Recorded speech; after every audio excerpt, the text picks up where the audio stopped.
My parents sued me for my grandfather's inheritance, claiming I manipulated him in his final days. They thought I was just a grieving, quiet archivist they could easily roll over. But when I walked into that mediation, I brought the one thing they'd forgotten: my grandfather's meticulous ledgers, which proved they'd already spent their share, and much more. This is where the story truly begins, and you won't want to miss what happens. Make sure you're subscribed to see it through to the end. We're always curious.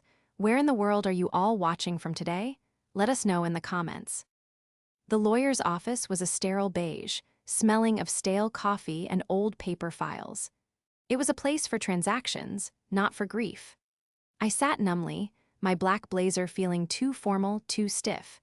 It had only been 3 weeks since I'd held my grandfather's hand for the last time, and the world still felt muffled, as if I were hearing it from underwater. Mr. Henderson, my grandfather's longtime attorney, cleared his throat.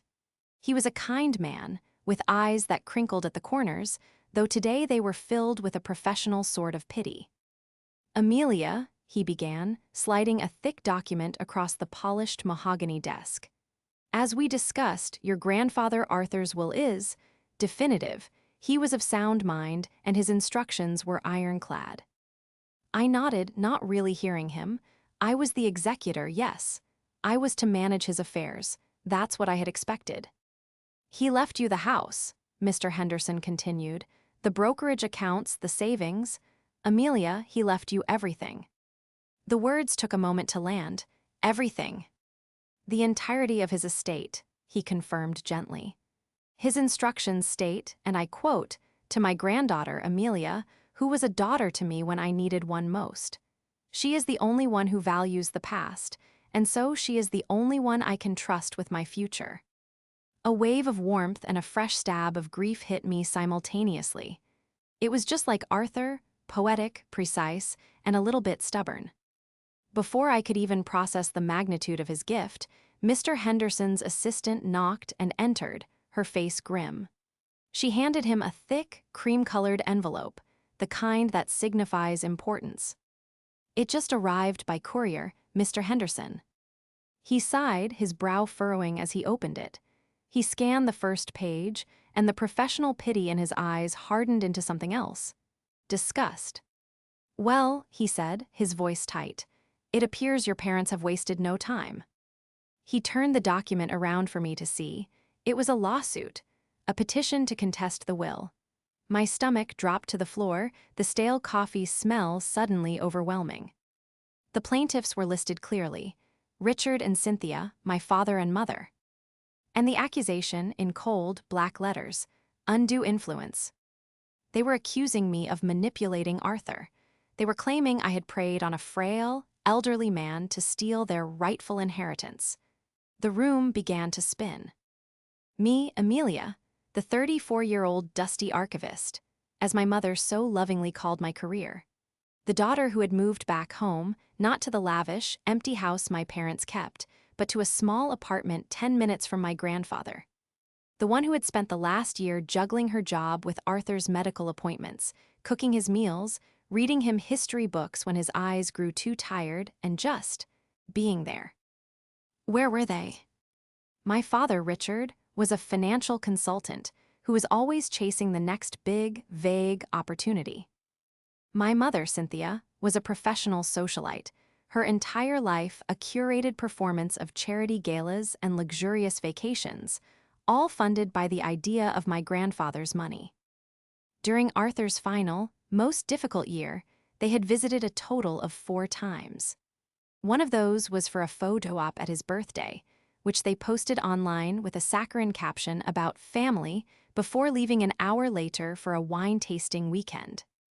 The last time I'd seen them, they'd stood awkwardly in the funeral home, accepting condolences as if they were the primary mourners, their faces masks of practiced sorrow. And now this, not a phone call, not a word of sympathy, just a lawsuit. The numbness that had protected me for 3 weeks shattered, replaced by a white-hot, icy rage. They hadn't just insulted me. They had desecrated the memory of the only man who had ever truly been a parent to me. Mr. Henderson was speaking again, Amelia, this is a common tactic. They're trying to scare you into a settlement. I held up a hand, my gaze fixed on the insulting words on the page. The betrayal was so profound, so absolute, it was almost clarifying. The grief was still there, a heavy stone in my chest, but now this new, cold fury was wrapped around it. "They're accusing me of undue influence," I whispered, the words tasting like acid. "They have no idea what they've just started." I drove home, to Arthur's house, my house in a daze. The lawsuit papers sat on the passenger seat, a venomous presence in the quiet car. The house, a beautiful old Victorian that I had always loved, felt cold and empty. My parents had never liked this place. "Stuffy," Cynthia called it. "All this old wood. It's a teardown, really." To me, it was a sanctuary. It was the only home I'd ever truly known. I walked into Arthur's study, the heart of the house. It was lined floor to ceiling with books, histories, biographies, poetry, and on the bottom shelves, his collection of business ledgers, bound in dark green leather. My parents had always hated this room most of all. It was where Arthur wasted his time, as my father put it, scribbling in his little books. But this room was where he had taught me everything.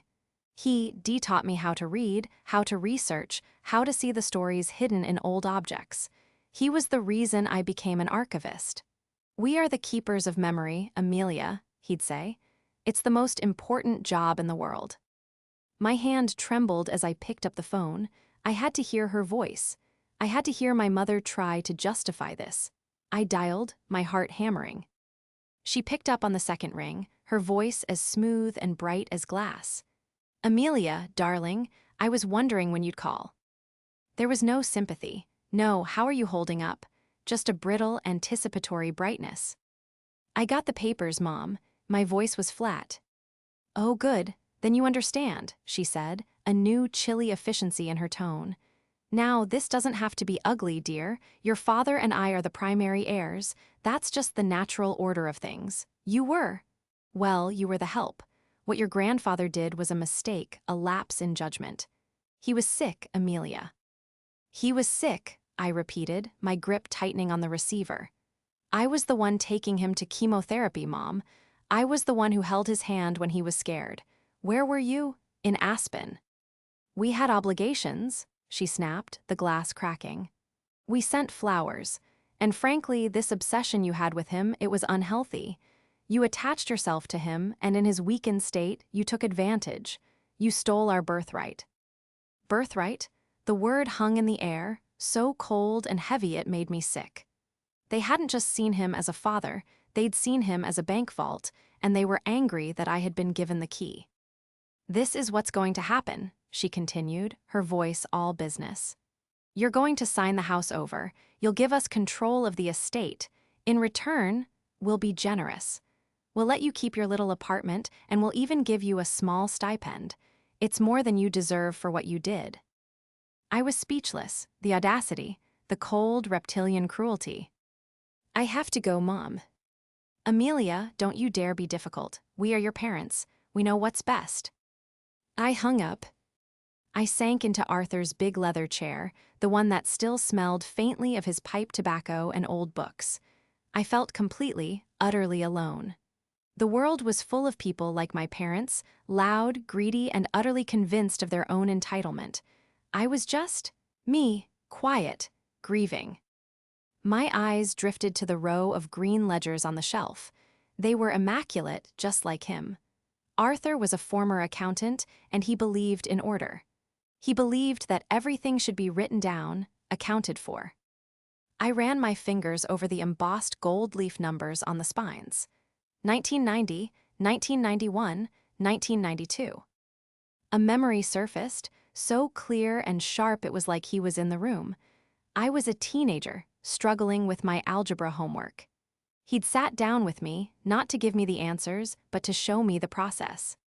"It's not about the numbers, sweetheart," he'd said, tapping his pen against his own personal ledger. "It's about the story they tell. Numbers don't lie. People forget, people twist the truth, but the ledgers always remember." I'd thought it was just one of his life lessons on honesty. a little piece of grandfatherly wisdom. But as I sat there, his words echoed in the silent room, taking on a new weight. They felt different now, not like a memory, but like an instruction. The ledgers always remember.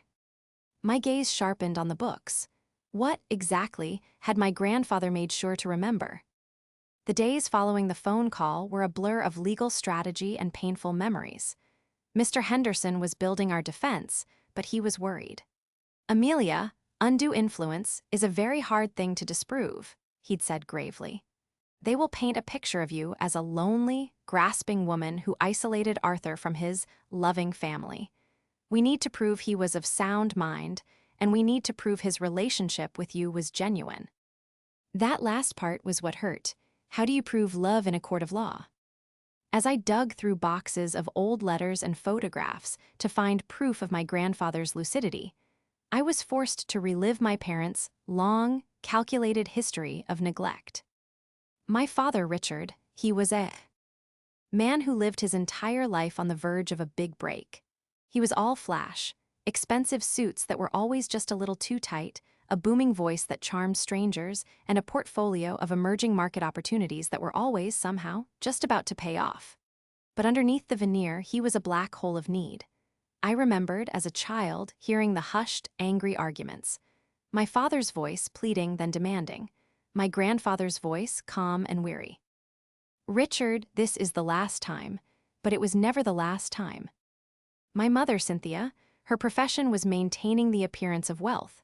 Her life was a meticulously curated series of charity balls, art gallery openings, and lunches at expensive restaurants.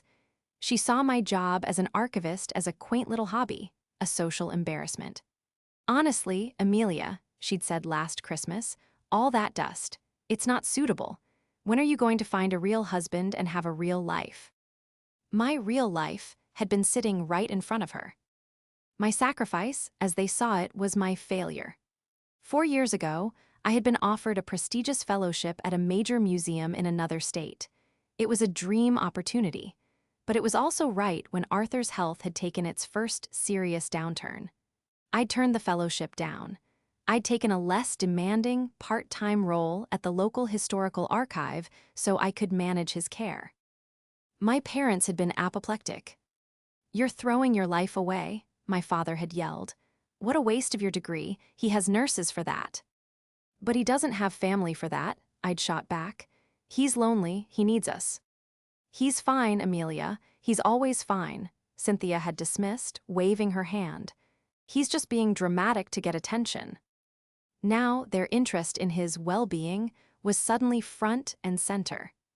I found an email from my mother to her sister, sent just a month before Arthur died, which my aunt had angrily forwarded to me after the funeral.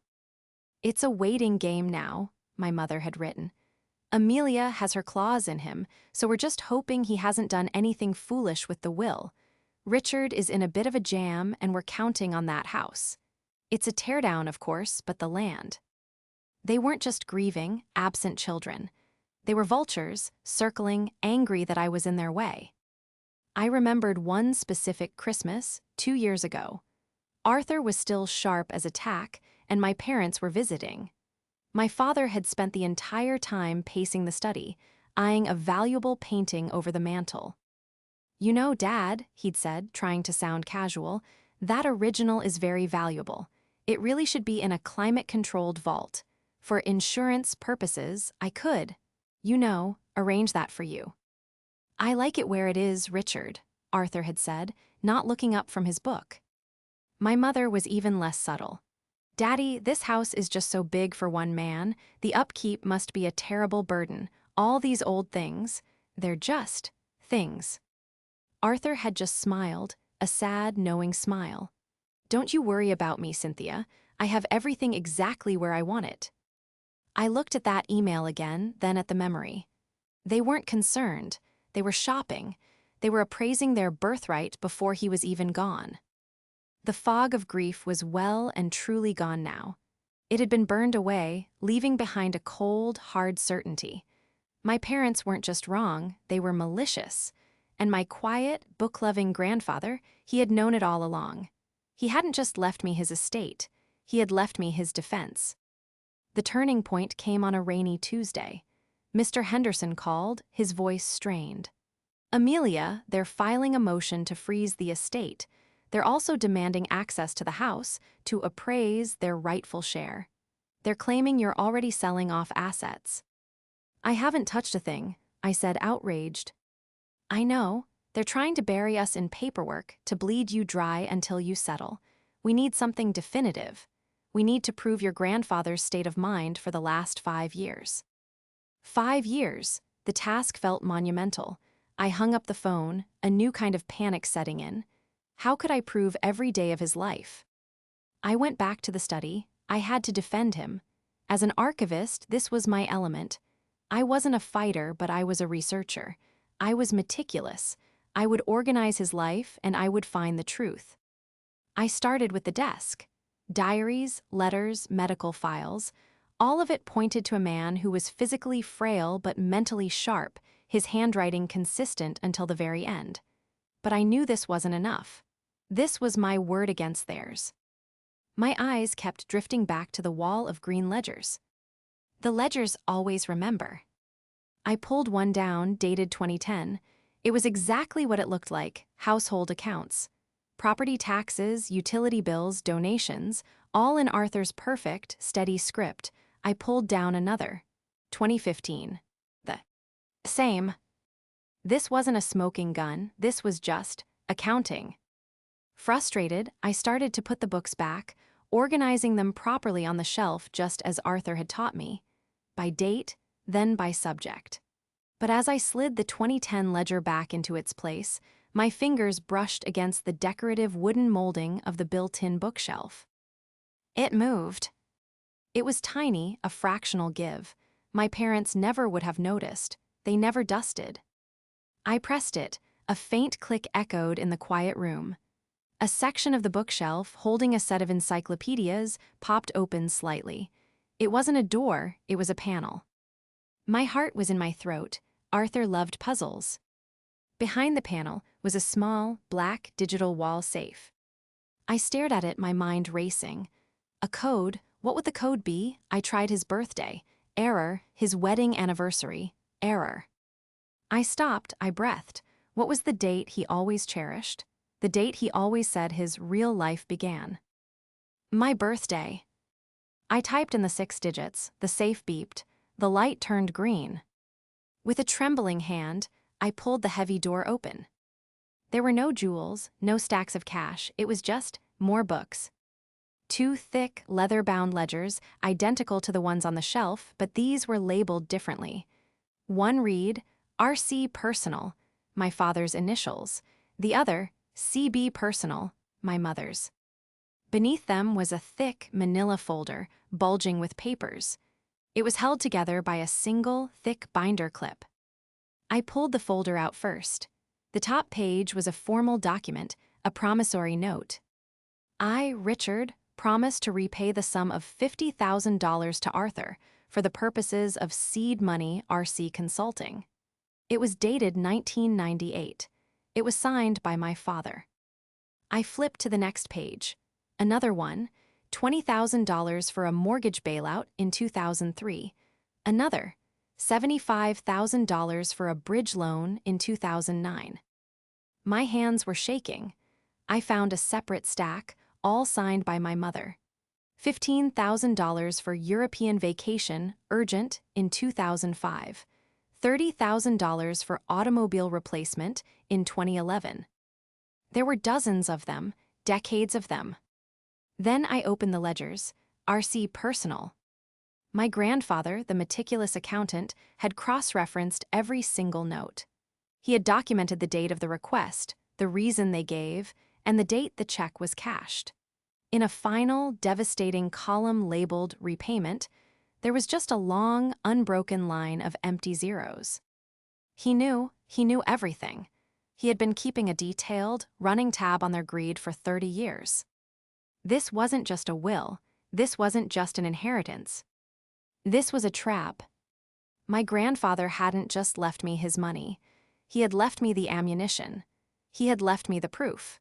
He had known, even from beyond the grave, that they would come for it, and he had left me his final, most perfect ledger to protect me.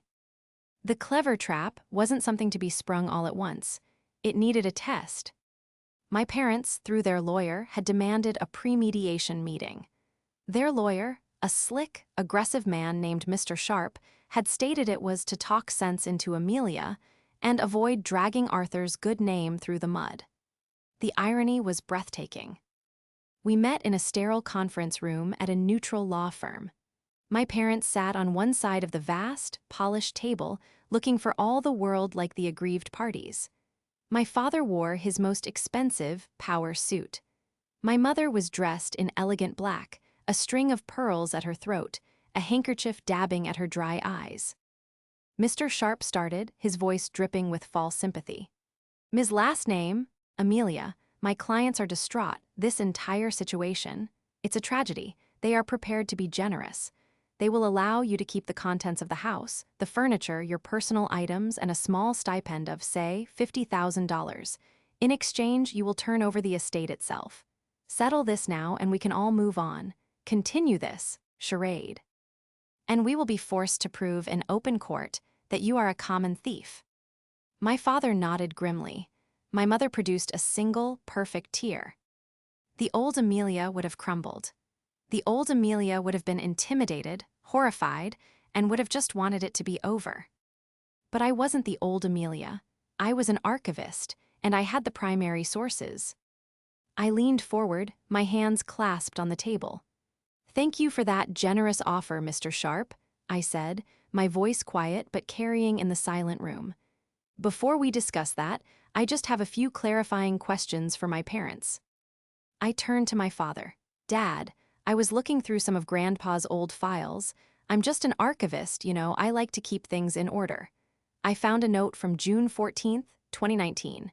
You received $150,000 from him for a time-sensitive real estate opportunity. I was just wondering, how is that opportunity panning out?"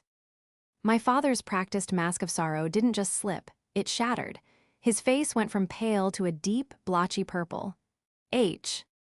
"Ow, how did you? That was a private. That was a loan, a gift. It has nothing to do with this." "A gift," I murmured, tilting my head. "That's odd, because the document I have is a notarized promissory note. It specifies repayment in 12 months. That was 3 years ago." I then turned to my mother. Her hand had frozen on its way to her pearls. "And Mom, the $40,000 for the charity gala sponsorship in March of 2021, such a wonderful cause. I was just checking the estate's donation records for the tax files. I can't seem to find a receipt from the charity, but I do have the bank statement showing the cashed check. Signed by you." Cynthia's mouth opened and closed. No sound came out. She looked at my father in pure, undiluted panic. You vulture," she finally sputtered, her voice rising to a shrill shriek that was anything but elegant. "You went through his private things. This proves it. You were digging for dirt. You were spying on him." "This is outrageous," my father boomed, slamming his hand on the table, trying to regain control. "You're twisting his generosity. Your grandfather was happy to help his family. We'll see you in court, Amelia. We will paint you as the ungrateful, manipulative spinster you are." He stood up, kicking his chair back, and stormed out of the room. My mother, her face a mask of rage, gathered her purse and followed him. Mr. Sharp was left alone, his smug expression gone, replaced by a look of sudden, profound confusion. He was a shark who had just realized his clients had been hiding a bleeding wound. He cleared his throat. "This meeting is adjourned." He scrambled to gather his files. I just sat there, my heart steady. I hadn't raised my voice, I hadn't cried, I had just presented the facts. Mr. Henderson looked at me, a slow, impressed smile dawning on his face. "Amelia," he said, "I do believe you just confirmed our case." "Oh no," I replied, a cold calm settling over me as I gathered my own much thinner file. "That was just the introduction. I haven't even gotten to the audit." My parents' panic was immediate. Their first move was to try and poison the well. I started getting calls from relatives I hadn't spoken to in years. My Aunt Marge, my father's sister, called first. "Amelia, darling," she cooed, her voice oozing fake concern. "I've heard about this. This trouble with the will. Your parents are just distraught. They're so worried about you. Can't you just share? It's the Christian thing to do, dear. Family is family." "Did they tell you about the $150,000 loan from 2019, Aunt Marge?" I asked politely. The line went silent, followed by a quick, flustered goodbye. The next attempt was a final settlement offer from Mr. Sharp. It was even more insulting than the first, a clear sign of desperation. They offered to let me keep the house, which they clearly now knew was a legal lost cause, if I signed over the entire liquid estate. They still thought this was about the money. They didn't understand. This was about justice. I took the ledgers, the promissory notes, and every bank statement I could find from the last 30 years, and I hired the best forensic accountant in the state. "I want you to audit this," I told her, laying the books out on her table. "I want to know everything." If the pre-meeting was the introduction, the accountant's report, delivered 2 weeks later, was the entire encyclopedia. It was devastating. My grandfather, in his quiet, meticulous way, had funded their entire lives. The loans weren't just a few $100,000. Over 3 decades, my parents had systematically drained Arthur of over $4 million. The business investments from my father corresponded perfectly with stock market crashes or reports of failed ventures. The emergencies from my mother lined up with auction dates for jewelry and art, and first-class plane tickets. It was a staggering, decades-long history of exploitation. But the accountant found something even Arthur might not have known. "Mr. Last Name's consulting business," she said, tapping a line on her report. "It's a shell, Amelia. As far as I can tell, it has no clients, no income, and no assets, but it has a lot of debt. And, I found this, he's being investigated by the state for fraud related to 3 other investors in his emerging market fund." My blood ran cold.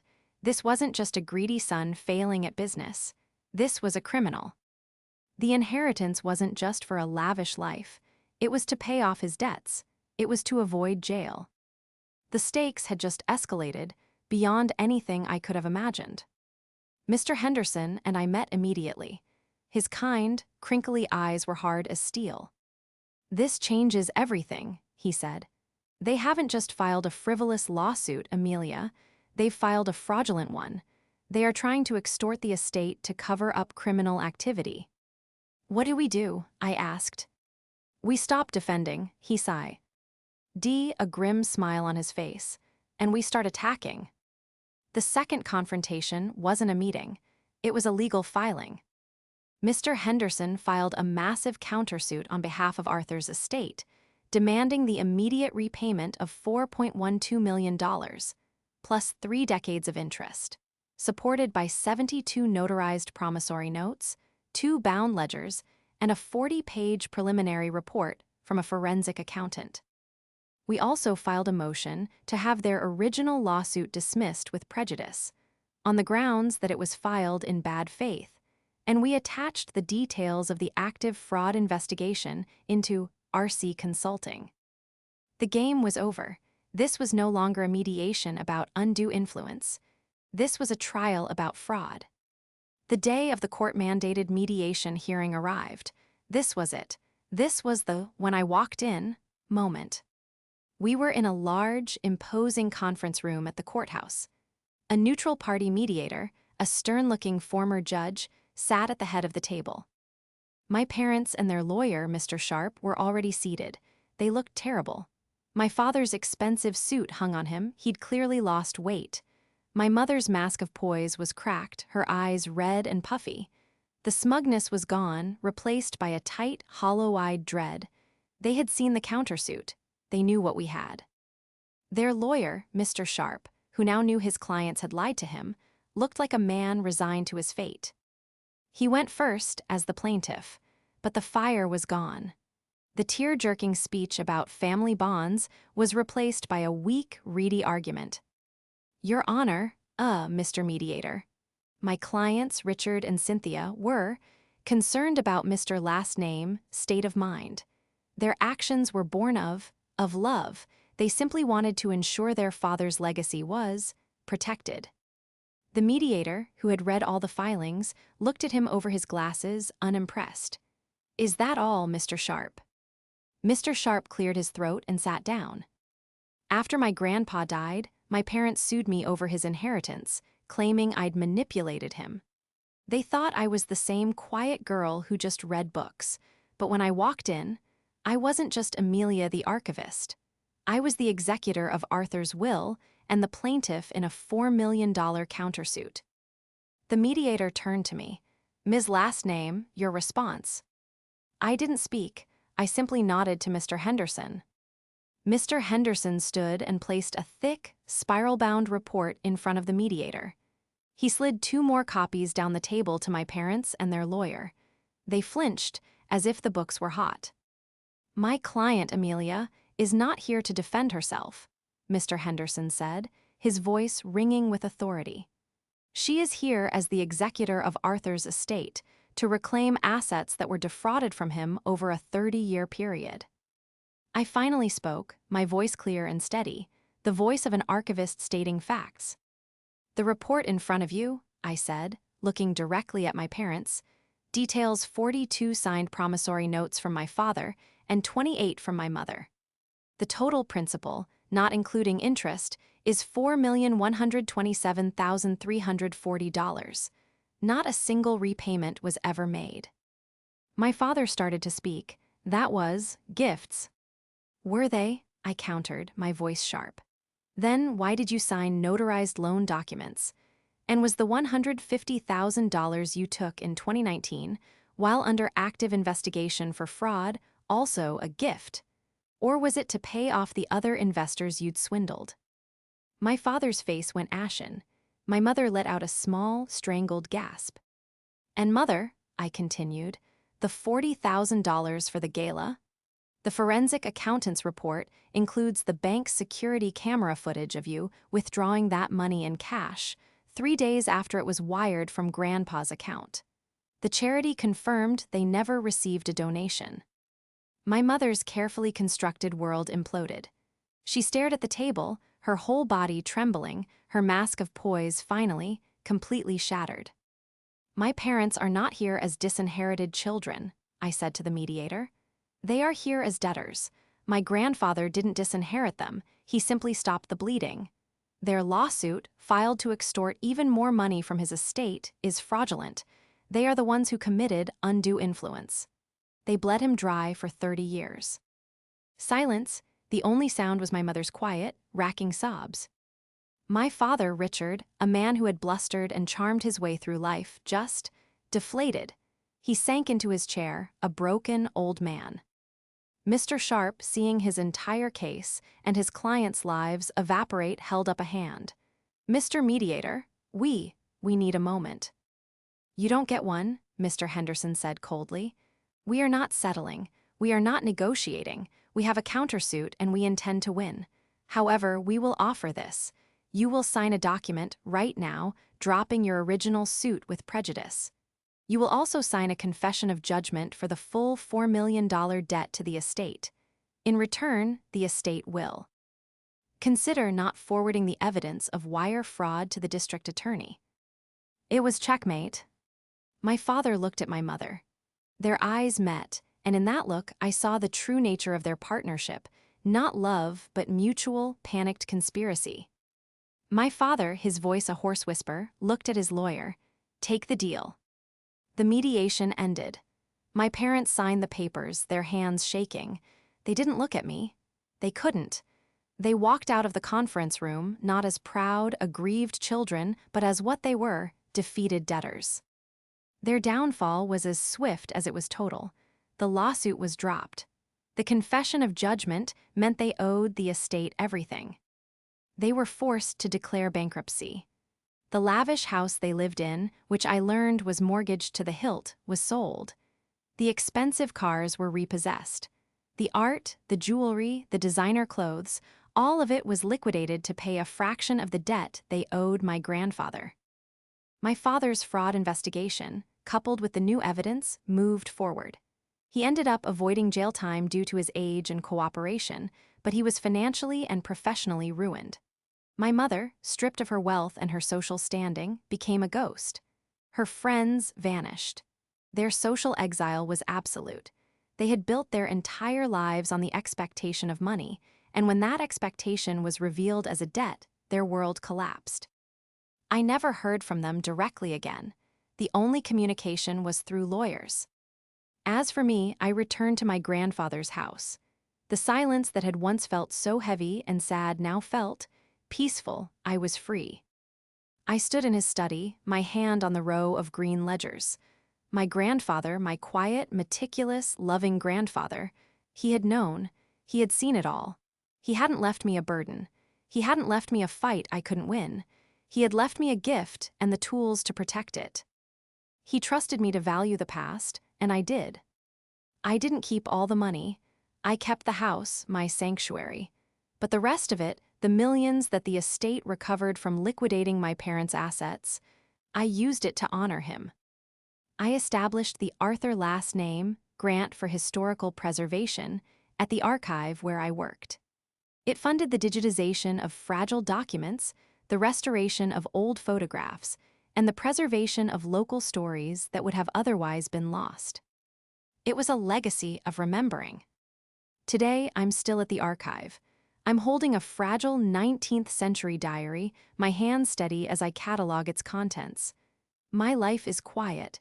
It's not loud or flashy or built on the expectations of others. It's real. I thought of my grandfather and his simple, powerful words that had cut through decades of lies. Numbers don't lie, sweetheart. The ledgers always remember. I smiled, turning the delicate page of the diary. They certainly do, Grandpa, I whispered. They certainly do.